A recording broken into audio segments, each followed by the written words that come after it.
Un mois et demi après la disparition de son président de pair, c'est officiel. Ali Bongo Ondimba a été investi dimanche dernier candidat unique du PDG, le principal parti créé par Omar Bongo Ondimba il y a une trentaine d'années.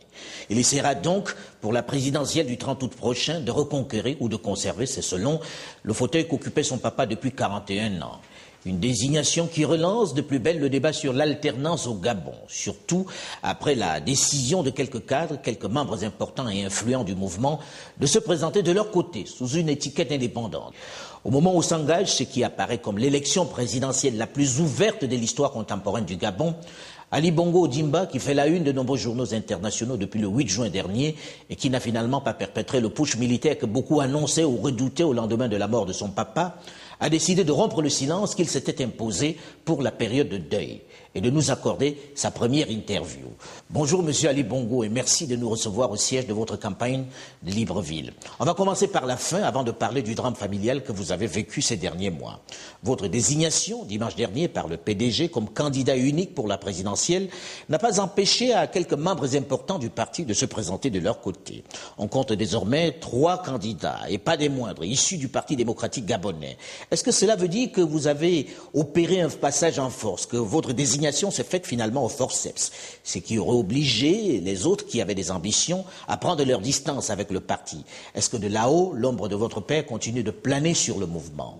Nous avons eu une dizaine de candidats et donc nous avons pu échanger les idées que nous avions, les présenter, les développer. Et je crois qu'au terme d'un processus qui a été donc démocratique, eh bien un candidat a été retenu qui a semblé être le mieux placé pour pouvoir porter le flambeau du PDG. Ça ne semble pas être le point de vue de ceux qui finalement s'en vont se présenter de leur côté sous une étiquette qui n'est pas la vôtre alors qu'ils étaient des membres influents et des anciens membres qui ont travaillé avec vous au sein du PDG. Et en ce qui concerne la majorité des membres du parti, la chose s'est bien passée et je crois que le consensus a été de mise tel que nous étions engagés à pouvoir l'accepter. Consensus alors qu'il y a d'autres candidatures? Des membres du PDG? Consensus ne veut pas dire unanimité. Consensus veut dire une majorité qui se dégage et qui amène les autres à pouvoir finalement se joindre au point de vue majoritaire. Alors aujourd'hui, est-ce que cela ne traduit pas une crise au sein du PDG? Des membres aussi importants qui s'en vont, n'est-ce pas le début de la fin?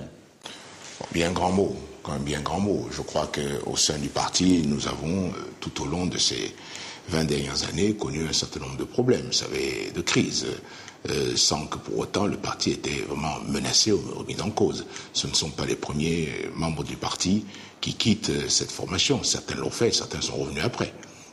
Est-ce que le fait que vous soyez aujourd'hui le candidat du parti n'est pas la preuve que finalement votre père avait organisé de façon à ce que ce soit vous qui succédiez?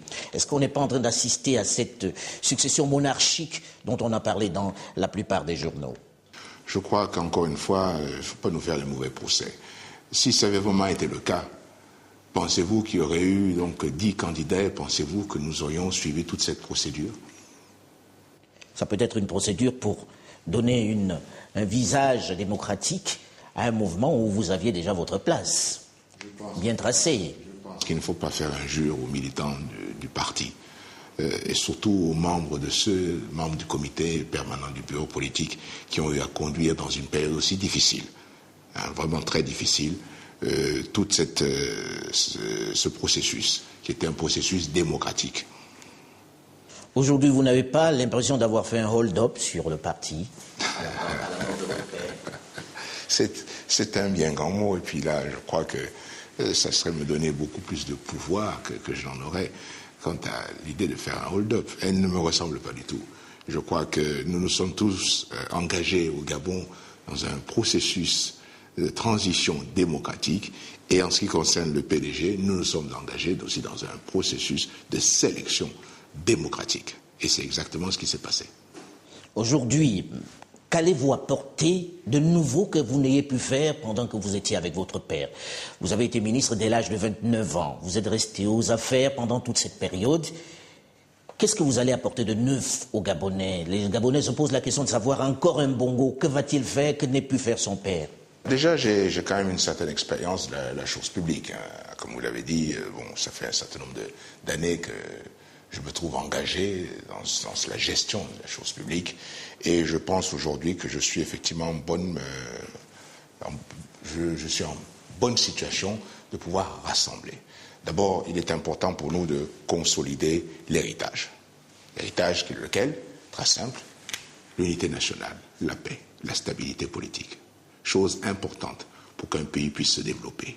Ensuite, pour nous, il est question donc de pouvoir développer le pays de manière beaucoup plus harmonieuse, équilibrée que cela a été fait par le passé. Mais là, vous parlez comme quelqu'un qui n'était pas aux affaires. Vous étiez déjà aux affaires. Pourquoi ne l'avez-vous pas fait jusqu'à maintenant? Eh bien, dans une certaine mesure, ça a été fait.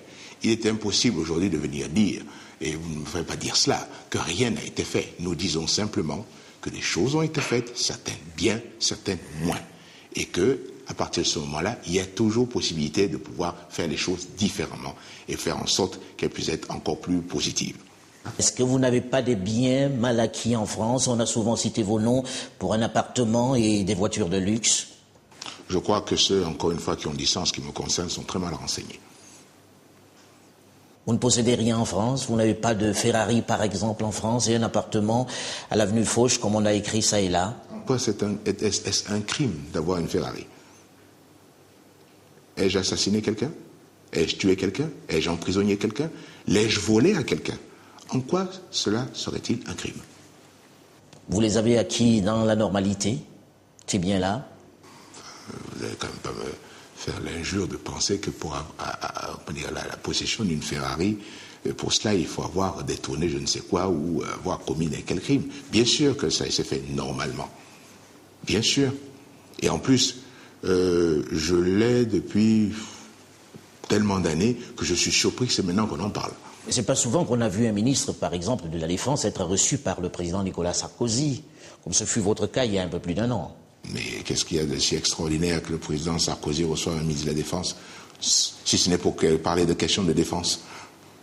Vous n'avez parlé que des questions de défense avec lui? Ce n'était pas une mission de votre père auprès d'un ami de la France?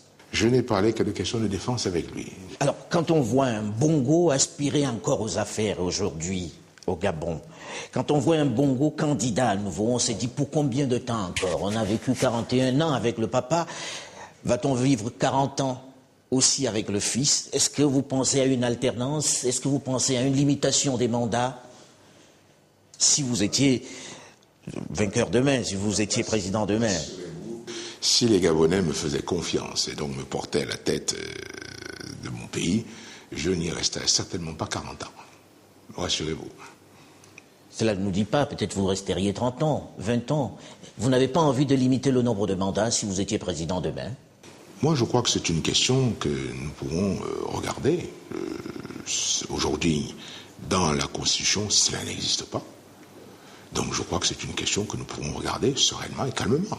Quel est votre projet de société aujourd'hui? Vous avez parlé de la lutte contre la corruption, de la redistribution des biens.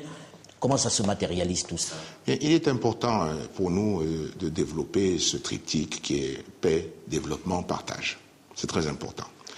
La paix est un bien que nous avons hérité du président Bongo et nous pensons qu'il est important pour nous de pouvoir remettre le pays au travail, avoir atteint des taux de croissance suffisamment importants pour que nous puissions redistribuer équitablement ces fruits.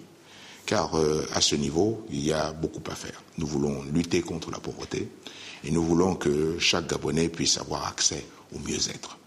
C'est aussi simple, l'eau, l'électricité. Pourquoi cela ne s'est pas fait avant et qu'avec vous, ça va se faire? Vous étiez pourtant aux affaires. Cela s'est fait. Cela s'est fait. L'accession à l'eau, c'est pas vraiment ce qu'on a réussi. Cela s'est fait, mais pas de manière satisfaisante. Et nous en convenons. Nous disons, on peut mieux faire, et nous allons mieux faire. Donc une meilleure gestion, revoir un petit peu certains fonctionnements, et surtout faire en sorte que nous puissions réduire les dépenses, réduire le train de vie de l'État, accorder plus de moyens au niveau donc de budget d'investissement pour que tout ce qui est productif soit développé, mais alors de manière beaucoup plus accrue, et que, en plus, nous puissions faire participer plus le Gabonais au niveau donc du secteur productif, et que nous puissions générer les ressources et plutôt les fonds et les fruits suffisants à pouvoir partager de manière équitable. Donc pour cela, il est important pour nous de miser sur la jeunesse, car c'est l'avenir. Pour cela, il faut absolument, et c'est nécessairement, revaloriser aujourd'hui l'éducation. Pour nous, c'est quelque chose qui est vital. Tout le système éducatif, la formation professionnelle, qui puisse être adaptée plus au type de développement que nous recherchons. Quelle est votre force par rapport aux autres? Eh bien, je pense qu'avoir un certain nombre d'atouts, je pense être bien préparé pour la tâche. Nous avons une bonne équipe avec nous, au niveau du parti, un bon message, et que nous sommes confiants et sereins, parce que nous sommes proches des populations, nous connaissons aussi les aspirations des populations, et nous apportons des réponses réalistes, réalistes et concrètes. Il est certes important, et nous en convenons, nous rêvons tous à un futur radieux. Ce futur, nous pensons que nous pouvons le construire, et nous allons donc agir ensemble pour cela. Merci beaucoup de nous avoir reçus, et puis rendez-vous après les élections. Merci beaucoup.